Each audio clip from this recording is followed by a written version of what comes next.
这不是我的翠微宫，身子好虚。我李世民成了刘禅，胡闹！连营林间是兵家大忌。我是李世民，大唐太宗。来人，不必多礼，即刻传我命令，调500精锐备马，故要亲赴小庭。公子不可啊！您身染重病，方才行返，怎可长途跋涉？您父亲得知，必然大怒啊！根基若夷陵遇险，什么都将不复存在。谈何根基？我应已决，不必多言。500精锐即刻点齐，半个时辰后，永安宫门外集结，敢有延误者，军法处置。臣遵旨。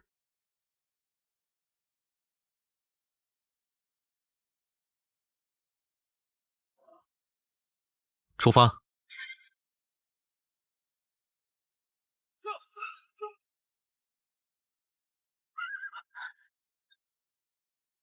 太子殿下驾临，速开辕门！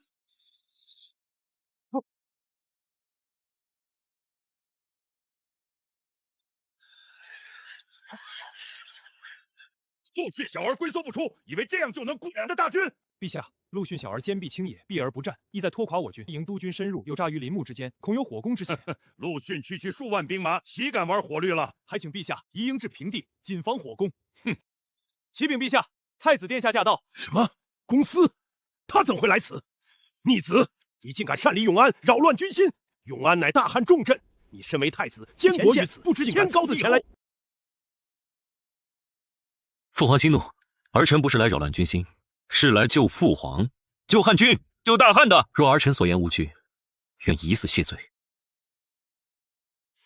你可知罪？擅离永安，违逆父命，扰乱军心，条条皆是大罪。你若说不出所以然，故定不轻饶。可儿臣若不来，看着汉军7万精锐化为灰烬，大汉基业毁于一旦，此乃滔天大罪。父皇，二叔惨死于麦城，身首异处。三叔为报兄仇，便遭奸人毒手，这份血海深仇，压得父皇日夜难安。儿臣何尝不是如此？儿臣心中痛彻报仇，恨不得即刻为大汉扬威。可儿臣更心疼这数十万追随您的汉军将士，有白发苍苍的老兵，跟随父皇从涿郡起兵，历经大小数百战，只为守护大汉的江山；还有南中颤兵，沙漠寇不寇将军率领8000蛮兵，不远千里前来助战。他们背井离乡追随父皇，皆是为了大汉。我军孤军深入陵营，粮草补给艰难。从益州到萧条，千里迢迢，粮草运输困难。一旦被陆逊切断粮道，我军便会陷入弹尽粮绝的恐境。更重要的是，我军营寨连绵700里，皆驻扎在林木茂密之地，草木干燥，夏日常有南风，这正是火攻的绝佳时会。儿臣沿途打探，得知陆逊已在夷陵山谷布下伏兵，暗中囤积火油干柴，日夜监视我军动向，就等一个顺风之夜，用火攻将我军一网打尽啊！若真到那时，这7万汉军将士都将化为灰烬，而大汉的精锐也将彻底丧尽，父皇一生心血打拼的基业都将毁于一旦。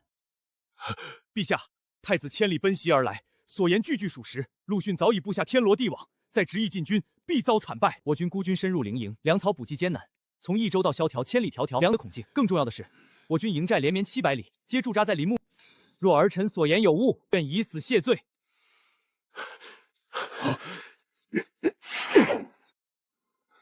公子，你何至于此？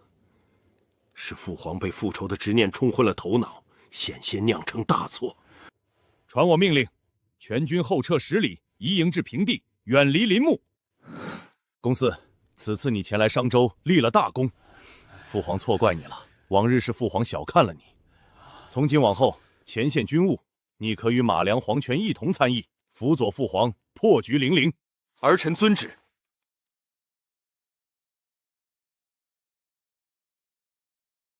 父皇，诸将，陆逊不火攻，必率数万吴军，则顺风夜偷袭我连营数十里，我军以全营移防，旧营仅留少量守兵，此乃拒面数万吴军的绝佳时机。公嗣，拟定计策，父皇与帐内诸将10万汉军儿粮，皆听你调遣。命冯石、张南率1万步兵列10路战阵，配合王平3000吴当飞军绕山谷合围吴军，剿物资挖防火沟。末将遵令。命傅彤率5000精锐布数道防御大阵，守旧营隘口，配合3000老弱佯装布防，引陆逊主力。末将遵令。定让陆逊以为我军仍困旧营。最关键一步，我亲率2000玄甲精锐为先锋，2万步兵紧随，夜袭东吴前锋营，打陆逊数万大军措手不及。公嗣不可，你为太子，岂能亲征？刀剑无眼闪失，则10万汉军，大汉江山怎成？太子万万不可！前线凶险，您为国本，10万汉军儿郎愿拼死一战。父皇、朱大人，我亲征，鼓10万汉军士气，直击吴军要害，此战我必去。故准你出征。赵云率1000亲卫随行护驾，定保太子安危，浴血奋战。多谢父皇。子龙、诸将即刻依计行事。今夜3更，10万汉军同时出兵，行动隐秘。遵令。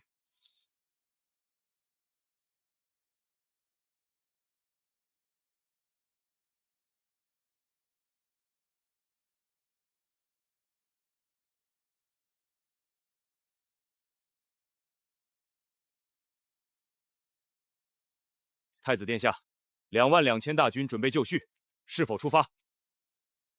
出发！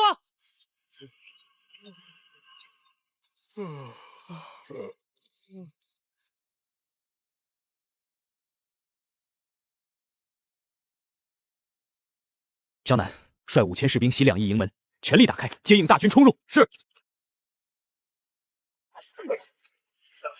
杀！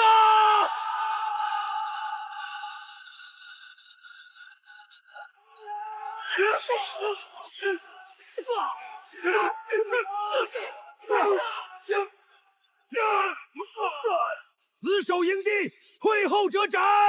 数万儿郎与汉军死战到底！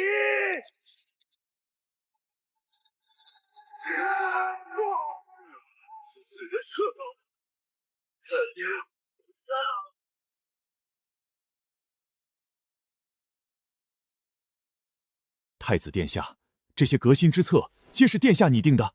相父，这些皆是儿臣结合大汉的实际情况，深思熟虑之后拟定的，其中有许多是受高人梦中指点，还请相父指点一二。太子殿下的革新之策，可谓是千古未有之良策。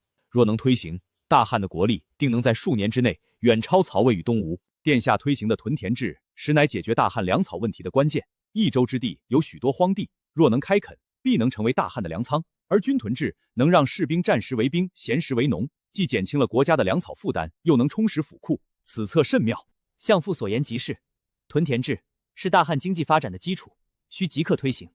在益州、汉中、公安、江陵等地，皆开辟屯田区，由官府提供种子、农具与耕牛，鼓励百姓与士兵开垦荒地。大汉的军事装备远不如曹魏与东吴，儿臣经多方思索及参考前人典籍所创，推广灌钢法与双重淬火工艺，打造素铁刀，推广双鞭马恩，改良诸葛连弩，组建玄甲骑与陌刀队，提升汉军的战力。殿下的这些军事革新若能实现，汉军的战力定能一跃成为三国之首。臣即刻命工匠们研究灌钢法与双重淬血工艺，打造素铁刀，推广双鞭马弹。日程。太子殿下，丞相，如今成都平原已开辟军屯区3处，民屯区5处，共开垦荒地2万余亩。参与军屯的士兵有8000余人，招募的流民达3万余口。官府按官6民4的比例分配收成，百姓们见有利可图，皆踊跃耕种，无有懈怠。老丈不必多礼，只管耕种便是。孤今日来，只是想看看大家耕种的如何，可有什么难处？太子殿下体恤百姓，草民感激不尽。如今有了土地，有了耕牛，只要好好耕种，便能养家糊口。草民们唯有尽心耕种，报答殿下的恩情。老丈，这犁具耕起地来可是费力。殿下有所不知，这屈原犁虽比往日的直原犁好用些，可我属地工匠打造的，总还是差了些火候，耕起硬地来还是费劲。相父，即刻命益州工坊的能工巧匠按估绘制的唐式曲原犁图样打造农具。此犁架小而轻，转弯灵活。打造完成后，派工匠到各屯田区教授百姓使用。另外，水车的图样官也已绘好，命工匠多打造些，解百姓灌溉之苦。臣遵旨。士兵们耕种之余，训练是否耽搁？末将按您的吩咐，实行半耕半训，每日清晨训练，午后耕种，既不耽误屯田，也不荒废军务。士兵们皆明白屯田的重要性，训练耕种皆无懈怠。甚好。尔等身为将领，既要督促士兵耕种，也要严加训练。待他日北伐，这些屯田的士兵，皆是我大汉的精锐之师。太子殿下，丞相，当地士族李氏隐秘良田1000余亩，拒不交出，还扬言土地乃李家族产，大汉官府无权过问。百姓们畏惧李氏势力，不敢参与附近的民屯。黄权，命你率500益州兵，即刻前往李氏府邸，清查其隐匿的土地。若有反抗，以谋逆论处。传孤的命令：益州境内凡士族隐匿土地者，限期3日交出，即往不咎。若逾期不交，一经查实，没收全部隐匿土地。户主贬为庶民，充军边塞。臣遵旨。殿下此举虽显雷霆，却能震慑益州士族，让屯田制得以顺利推行。只是益州士族多与朝中大臣有交情，恐有人会为李氏求情，殿下需早做准备。求情者与李氏同罪，孤虽行革新，为的是大汉的江山，为的是益州的百姓，并非为了一己之私。若有人敢为一己之力阻挠革新，休怪孤不念情面。如今益州农桑兴盛，仓廪充盈，民心安定，皆是殿下革新之功。由此我大汉便可着手平定南中叛乱，稳固后方，为后续北伐做准备了。相夫所言极是，南中不平，后方不稳，北伐无从谈起。孤已命沙摩可返回南中，安抚部落，打探消息。如今时机已到，孤当亲自挂帅，平定南中，让南中成为我大汉的兵源与粮草基地。取生铁、熟铁各一块，再取火油、尿液来。孤教你们新的冶铁之法。是。我大汉多用炒钢法，铁料松松；灌钢法以生铁溶液浇熟铁，渗碳为钢，反复锻打，去尽杂质，千锤百炼，方成金刚。先以尿液淬火，质地更硬，再以油脂淬火，增其韧性。如此打造，便是素铁刀，破甲如泥。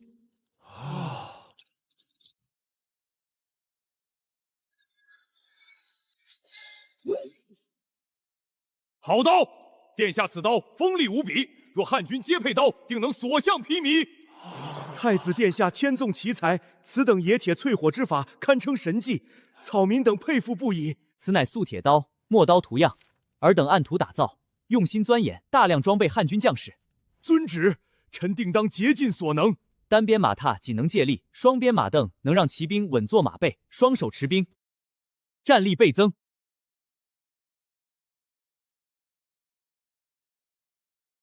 殿下，双边马镫实乃骑兵之利器，有此马镫，我大汉的骑兵定能成为三国第一骑兵。推行府兵制，战时为兵，闲时为农。将士作战勇猛者提拔封侯，将领指挥失误者严惩贬黜，赏罚分明。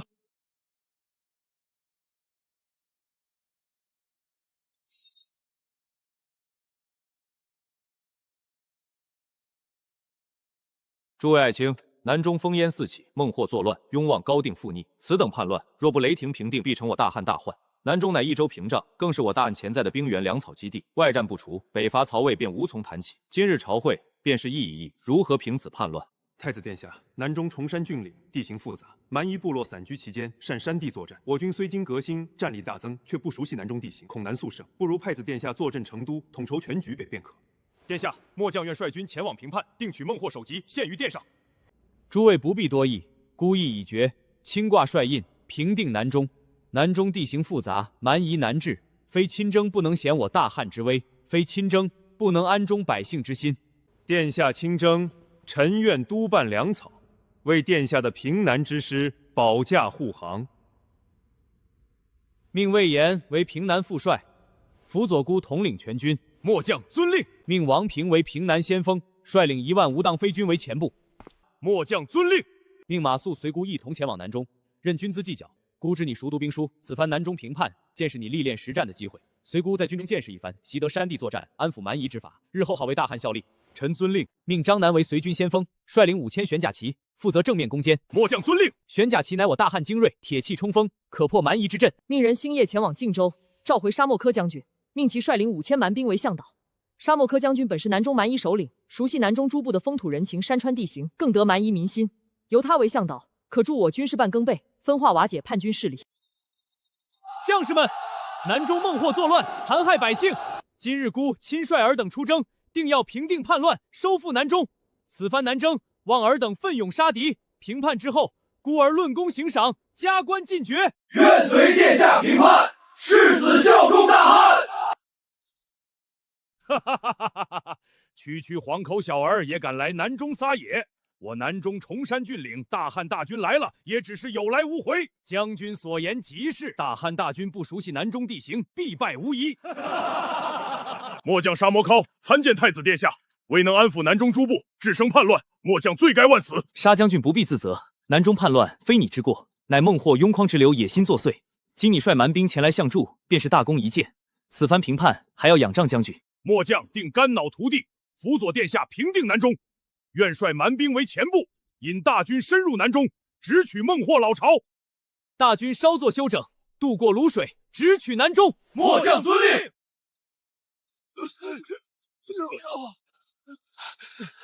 殿下，泸水瘴气太甚，士兵多有不适，不如末将率领精锐强行攻占栈道，渡过泸水，直取南岸的叛军大营。张将军不可鲁莽，南岸必有孟获的伏兵，栈道狭窄，我军若强行通过，必遭叛军伏击，且瘴气弥漫，士兵战力大减。我军即便渡过泸水，也难与叛军交战，恐会损兵折将。以我之见，瘴气乃天地阴邪之气，只需以牛羊祭祀泸水，祈求河神庇佑，瘴气自会散去。马参军此言未免太过淤堵，瘴气乃自然之气，非鬼神作祟，祭祀河神不过是自欺欺人，非但不能破解瘴气，反而会动摇军心。南中瘴气虽烈，却可解，此乃孤所知的几味草药，名为青霄、菖蒲、藿香，皆生于南中的山林之间，性温，能清热解毒，避瘴气。命士兵多采此3味草药，煮水饮用，亦可将草药捣碎，平日里涂抹于口鼻口之上，便能抵御瘴气。沙将军熟悉南中草木，便由你率领5000蛮兵入山林采摘青草、菖蒲、藿香，越多越好。将采摘的草药煮成药水，分发全军，士兵饮用后涂抹口鼻，再行进军。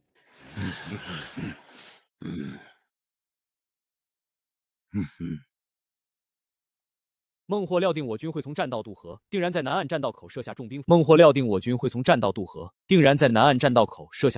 兵。沙将军，你熟悉泸水，可知南岸何处有浅滩，可渡大军？此处名为流沙口，只是此处滩涂泥泞，但有蛮夷部落驻守，只是该部落与孟获似有间隙，便从流沙口渡河。魏延，你率领1万步兵在栈道北岸大张旗鼓，督建浮桥，佯装要从栈道强行渡河。末将领命。王平，你率领1万吴当飞军，随沙将军前往流沙命，负责联络当地一部落，晓以利害，劝其归降。若其不从，便以雷霆手段收服，为大军渡河做好准备。张南将军，你率领5000玄甲骑，待王平将军扫清流沙口的障碍后，即刻率军渡过泸水，攻占南岸的高地，接应大军后续渡河。孤亲率剩余大军，随张南将军之后渡河。马谡参军随孤一同。叛军伏将军。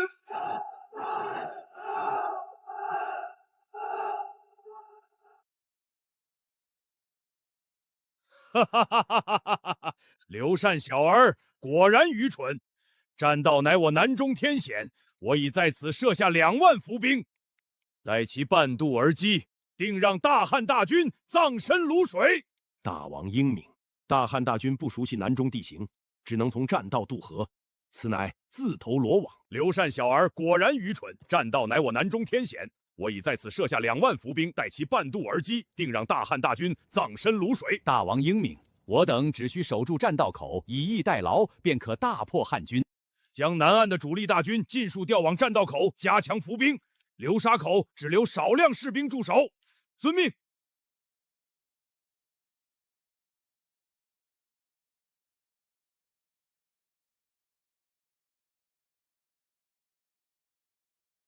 如今大汉太子殿下亲率大军平叛，所向披靡。你等若归降，殿下定保你部落平安；若执意附逆，大汉大军一到，定踏平你部落，片甲不留。愿率全族归顺大汉，听从太子殿下调遣。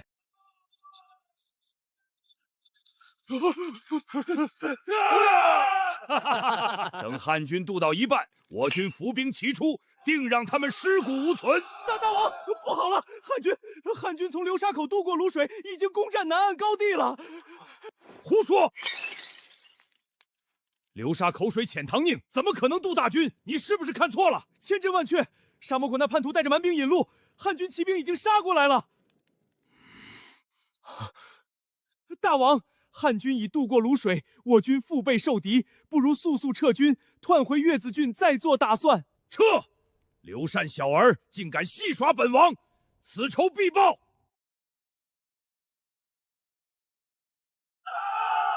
大王，汉军追得太紧了，不如让末将率军断后，您先回月子郡收拢兵马。好，你务必挡住汉军，本王即刻回郡调兵。吾党飞军迂回包抄，箭雨齐发。降者不杀。高定，你勾结孟获作乱，残害百姓，本当问斩。但姑念你尚有悔改之意，且部落百姓多为胁迫。若你愿写信劝降沿途部落，孤可饶你性命。臣愿降，臣愿劝降所有部落归顺大汉。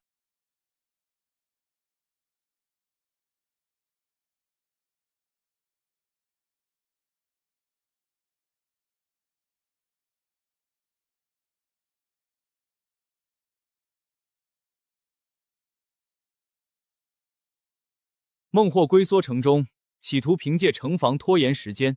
我军粮草运输不易，若久攻不下，恐生变故。诸位有何良策？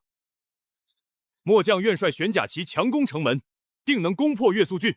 不可，城门狭窄，骑兵难以展开，强攻只会徒增伤亡。殿下，岳司郡的蛮夷部落多信奉山神，城中有一座山神祠，是百姓祭祀之地。不如由臣率少量蛮兵，伪装成祭祀的百姓，混入城中，半夜举火为号，里应外合，攻破城池。沙将军熟悉蛮夷习俗，此事非你莫属。沙将军率500蛮兵，明日清晨伪装成祭祀队伍，混入城中。王平率吴当飞军埋伏于城门外，见火光便强攻城门。张南率玄甲骑绕至城后，截断孟获退路。魏延率步兵正面佯攻，吸引城中守军注意力。末将遵令。皆是蛮夷祭祀的，开门放行。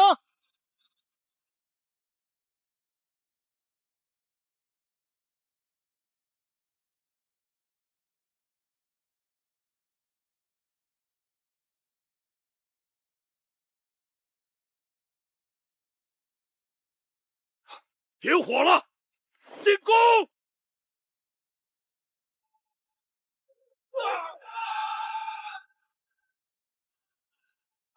不好，汉军进城了！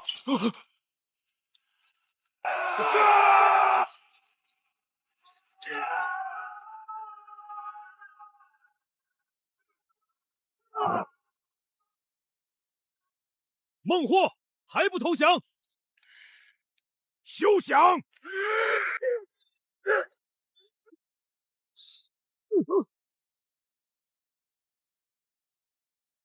想不想？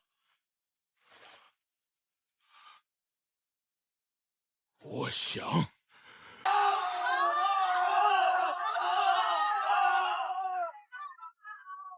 孟获，你勾结豪强，起兵作乱，致使南中百姓流离失所，本该斩首示众。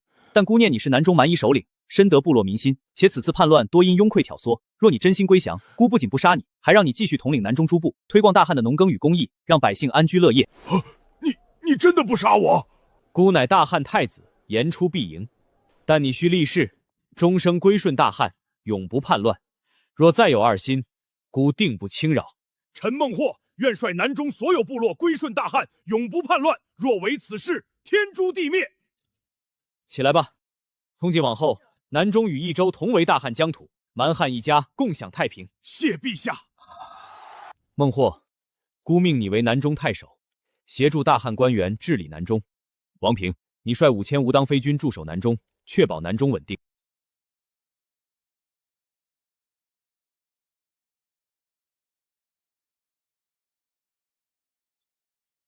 能独当一面，平定南中，稳固大汉后方，父皇甚是欣慰。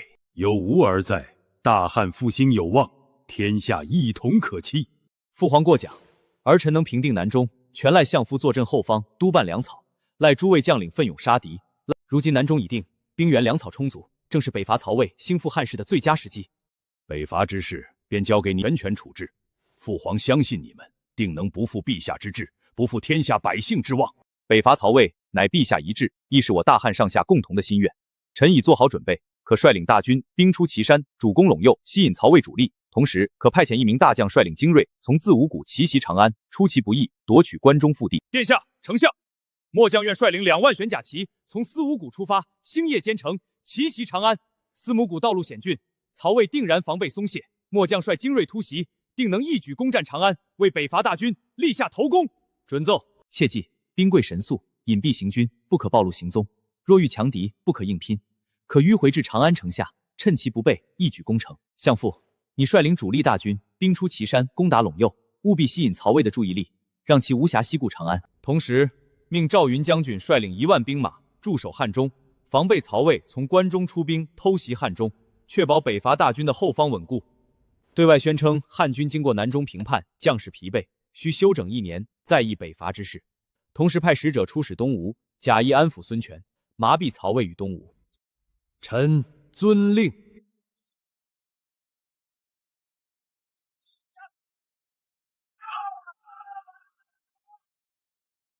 3年葛兴，粮草足备，甲兵踢力。如今是时候北伐中原，兴复汉室了。愿为殿下效死。朕与丞相商议多日，定下2路北伐之策。第一路，命魏延为将，率1万玄甲骑出司母谷，奇袭长安南郊。司母谷道险峻，曹魏必不设防，若能出其不意，可一举拿下长安。末将领命。第二路，命赵云为将，率2万玄甲骑、1万连弩营出斜谷，正面进攻纬县、武功，吸引曹魏主力。曹魏必然以为我军主攻方向在斜谷，届时魏延从司五谷杀出，两面夹击，长安可破。末将遵命。马谡为参军，随赵云出征。王平率吴当飞军侧翼掩护，廖化、张翼、张密，你3人率5000精兵出洛谷，牵制陈仓守军。末将遵令。北伐大计在此一举。殿下，荆州600里加急，东吴孙权拜陆逊为大都督，率5万水陆大军沿江西进，前锋已至巴丘，兵锋直指江陵、公安。孙权反复无常，必是受曹魏蛊惑。殿下，荆州乃我蜀汉东面门户，若荆州有失，北伐大业将功亏一篑，必须速派援军。关兴何在？命你率5000精兵，星夜兼程赶赴江陵，总领荆州防务。所有荆州守将冯氏、张南腹痛，皆归你调遣。你必须日夜兼程，争取15日内赶到。末将领命。15日内不到，甘受军法。张豹，你率3000骑兵沿陆路驰援公安，协助张南将军防守。马忠，你率2000弓弩手从白水关出发，经永安进布防，袭扰东吴无粮道。吴懿，你率3000兵驻守永安，作为后援。关索，你前往南中，协助沙摩柯调吴当飞军北上。末将遵令。殿下，从南中调兵，路途更远。沙摩亏的吴当飞军至少需1个月才能抵达荆州，在此之前，江陵只能靠自己，所以关兴必须尽快赶到。传令下去，沿途驿站准备换成马匹，保障关兴行军速度。出发。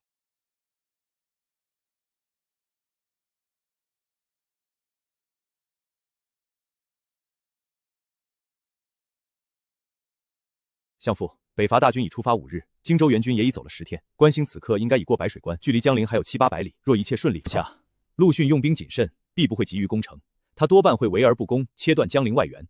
关兴赶到后，内外夹击，未必不能解围。但愿如此。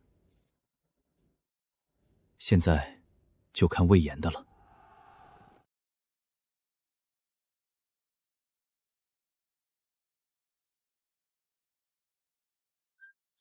大哥，1200里，15天，我们终于赶到了。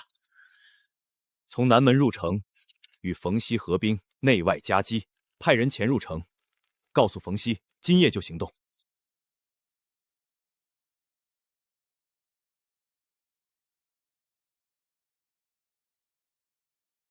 不对，太安静了。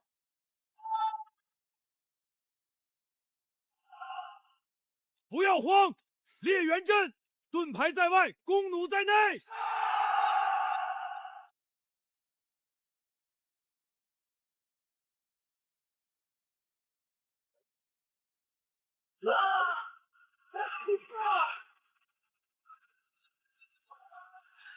纳命来！天下！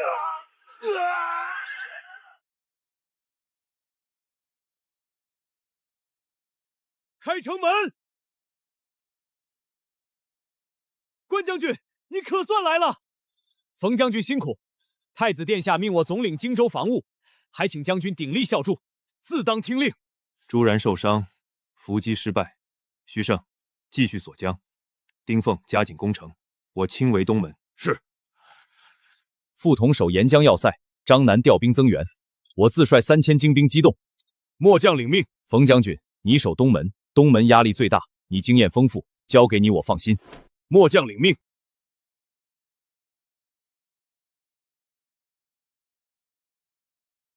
连弩手，放！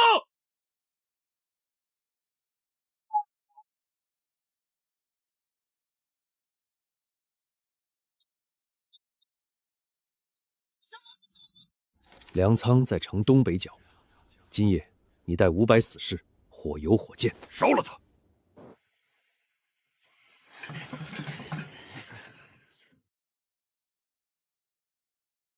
着火了！粮仓着火！快组织人手救火！冯将军守好东门，不可让东吴趁机攻城。其余人随我救火。幸好我早有防备，另设了3处秘密粮仓，主仓虽烧，粮草也还能撑10日。顶住！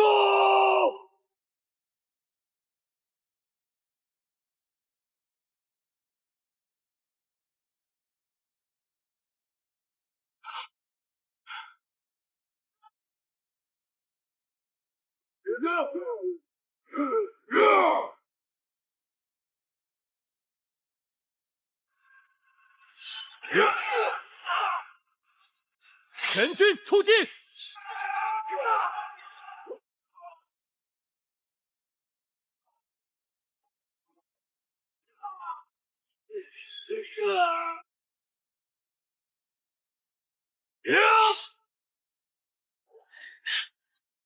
撤退！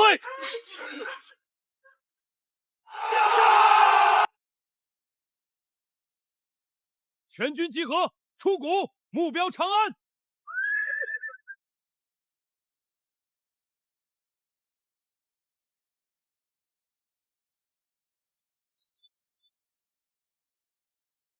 高翔打开城门，魏延一声令下，10000玄甲骑如潮水般涌入长安。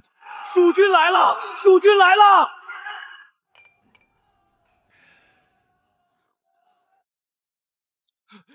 何人喧哗？拉出去砍了！将军，大事不好，蜀军杀进城了！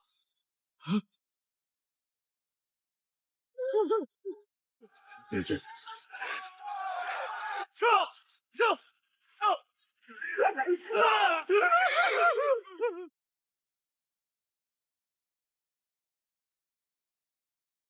高翔守北门，吴班守东门，我率主力守南门。速派人向赵云将军求援，请速来合兵。遵命。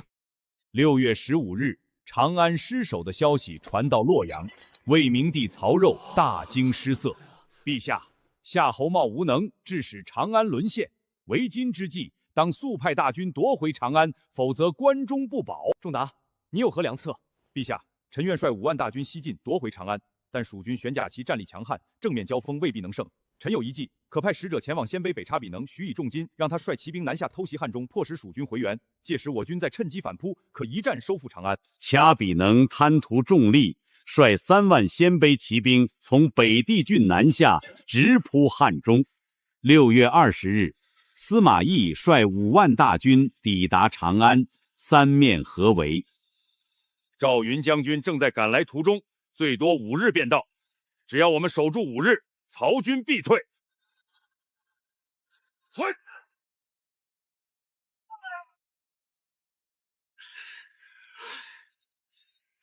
司马懿命人在东门外挖掘地道，魏延察觉后，命人沿城墙埋设大纲，听声辨位。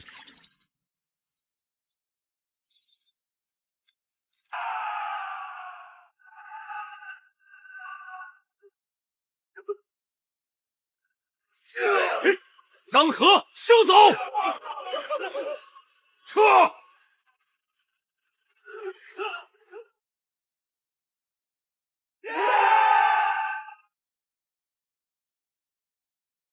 张武7年10月15日，司马懿已被围困近2个月，城中粮草将尽，士兵面有菜色。他知道潼关守不住了。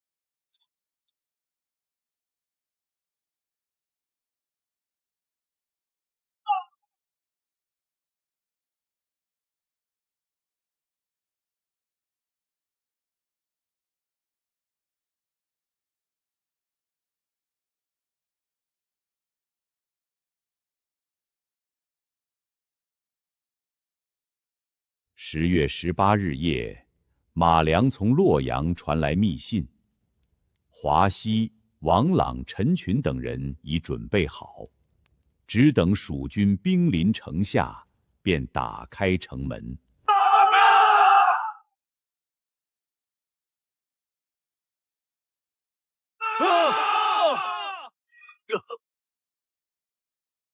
蜀军总军，发起总攻！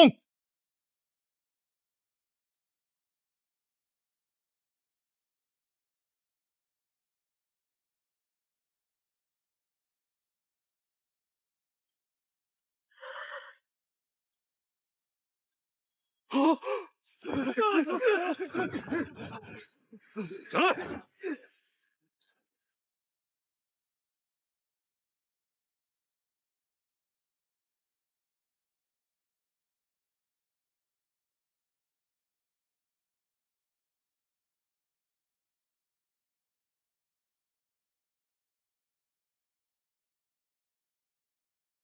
朕封你为山阳公，10亿万户，世袭罔泰。你且去山阳安居，朕保你一世富贵。诸位能识时务，归顺大汉，朕甚欣慰。华歆为太常，王朗为少府，陈群为尚书，望诸位尽心竭力，共襄盛举。谢陛下。赵云封永昌亭侯，魏延封南靖侯，马谡封越骑太守，王平封安汉侯，廖化封右车骑将军。主公，蜀汉势大，不如求和，称臣纳贡。留待此人雄才大略，非等闲之辈。若与之硬拼，东吴必亡，不如称臣保全宗庙。主公，刘禅野心勃勃，必欲一统天下，称臣只能苟延残喘，不能保东吴长久。为今之计，只有倾全国之兵与蜀汉决一死战，胜则江东可保，败亦无愧于祖宗。博闻，孤有卿，何惧刘禅？